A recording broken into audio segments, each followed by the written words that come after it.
$1,000 or maybe even $1 million in his wallet, that would be kind of an inkling to want to murder somebody, because that's reason.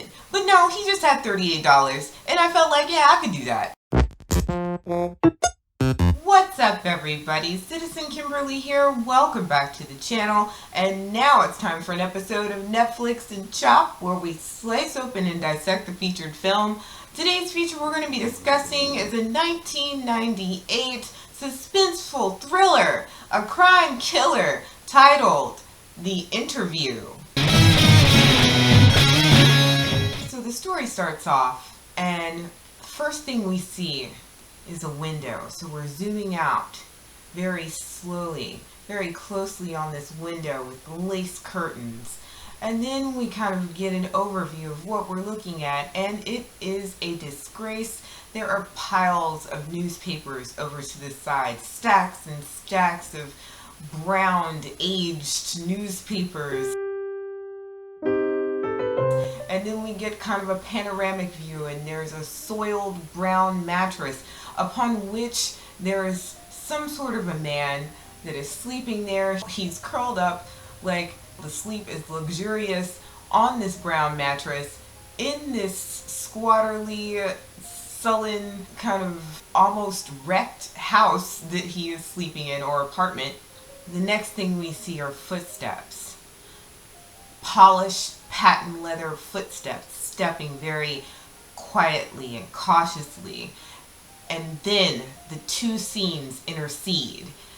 Bam! They're inside of this apartment. They are making noise. They have their guns cocked. They have the shotguns going on. They are wrecking shop. This man is completely caught off guard. He's stuttering around. He is scared out of his pants, and he soils himself. Now, when we get a good look at the character, who we're looking at is actually Hugo Weaving. You all may know him as the lead bad dude from The Matrix. He played Mr. Smith, you know, of the several copies of the dude that was trying to get Neo. So Mr. Smith is there, and he is just completely freaked out, and he's like, oh my god, and of course the policemen, the dudes with the patent leather shoes, they're all like, haha, you soiled yourself. Now what are you gonna do? So the detective, who's actually a very pivotal character in this story, he introduces himself. He's like, Mr. Smith, do you have anything in this apartment? And Mr. Smith is like, what's going on? Oh my god, no, I don't have anything. And the detective dude is like, do you know who I am, Mr. Smith? And Mr. Smith is like, I don't know who you are. Can you help me? And so they tell Mr. Smith that they are going to take him down to this police station because they have many questions that they would like to ask him. And Mr. Smith, in all of his sadness and his soiledness, is like, well, okay, can I at least change my clothes, because you've scared me, I've soiled myself, and this is an issue.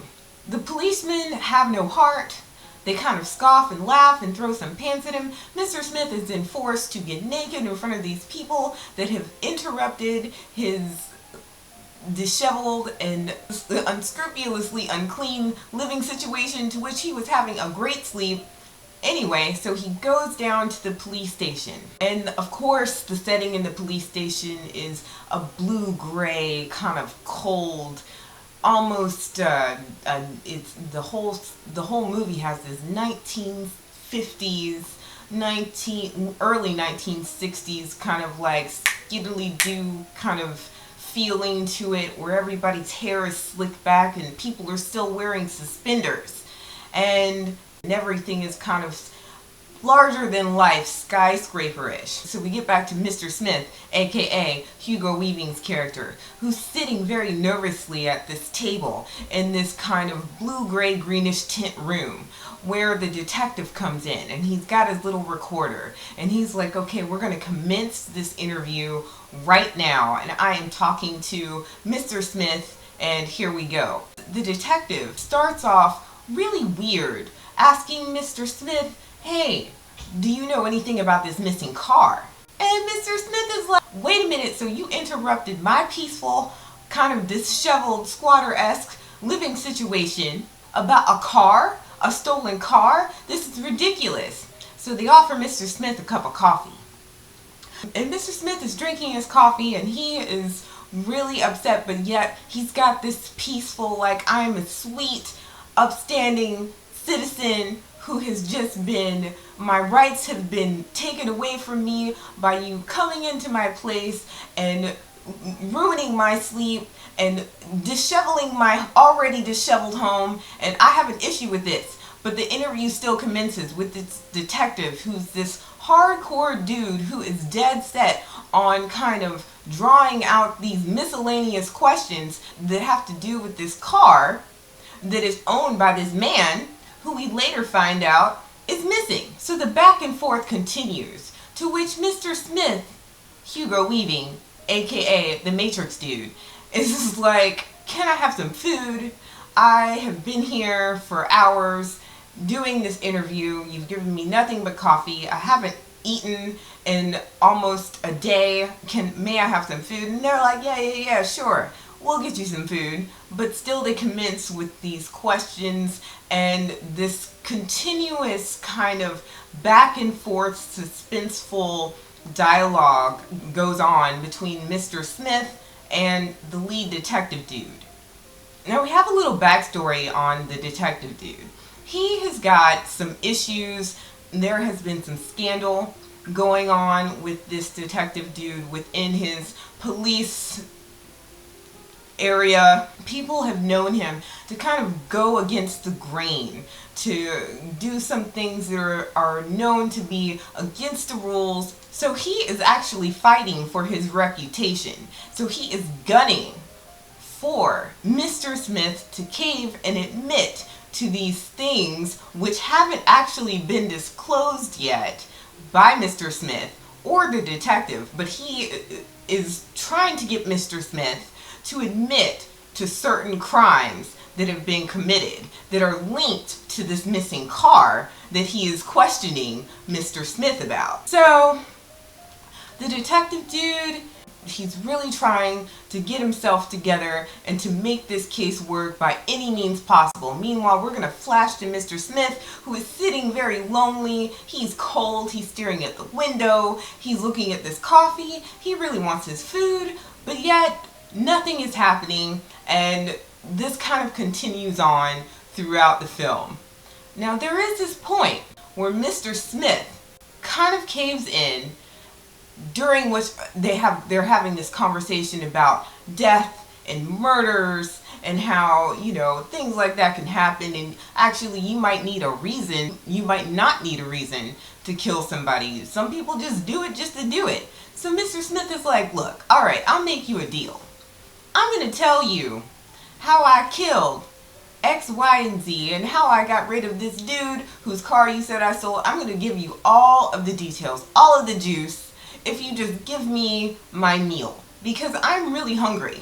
So they're like, yeah, okay, this is great. So meanwhile, you can tell that they are just thirsting and juicy for this information that Mr. Smith is about to divulge, and they give him his meal. It's like these little petit fours. He's got these little cut up sandwiches. It's the full spread. He's got some melon and some grapes. So the detective, he's also partaking in this meal because it's a big old spread, right? And they're sitting there and they're munching, and Mr. Smith is like, yeah, alright, yeah. Because of course this movie is filmed in Australia, and Mr. Smith himself, Miss Hugo Weaving, he is Australian. So everybody's Australian. And so he's like, yeah, alright, this is great. He's partaking in this meal and he's loving it. He's telling the detective, this is awesome. And the detective is like, alright, so are you ready to answer these questions? And Mr. Smith is like, yeah, sure. And they're like, are you prepared to draw this diagram to where you have buried this poor dude whose car you stole and killed? Can you draw this out? He's like, yeah, alright.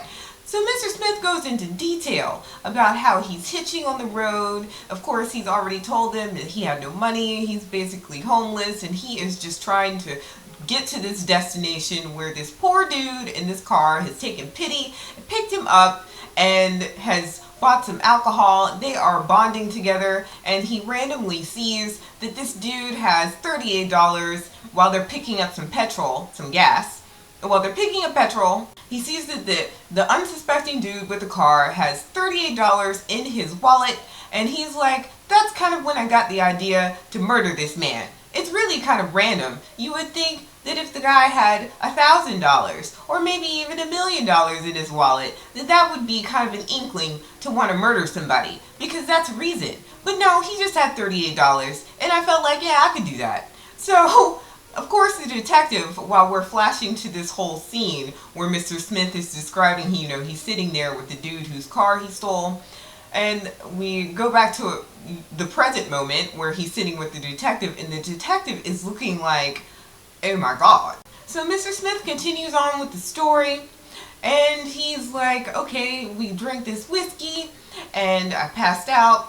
It started to rain. It rained really hard that night. We decided to go sit inside of this kind of abandoned cabin, and while I was sleeping, I was having all of these dreams. People were appearing to me in the dreams. They were over to the side, and of course, we, the viewer, can see all of the people.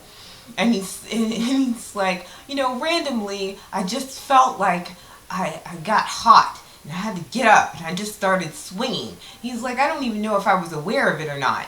But we're seeing that he looks very aware of what he's doing. So he says that he starts swinging, and it was actually really an accident that he killed this dude whose car is missing, and the dude who also is missing. And of course, the detectives are looking like, oh my God, this guy is mentally ill. They actually ask Mr. Smith if he's mentally ill, and Mr. Smith, he's popping in a grape. He's eating his melon. He's scoffing down these little perfectly cut sandwiches. He's like, no, it was an accident, but I could have sworn that all of these people, previous people that I'd murdered, were there.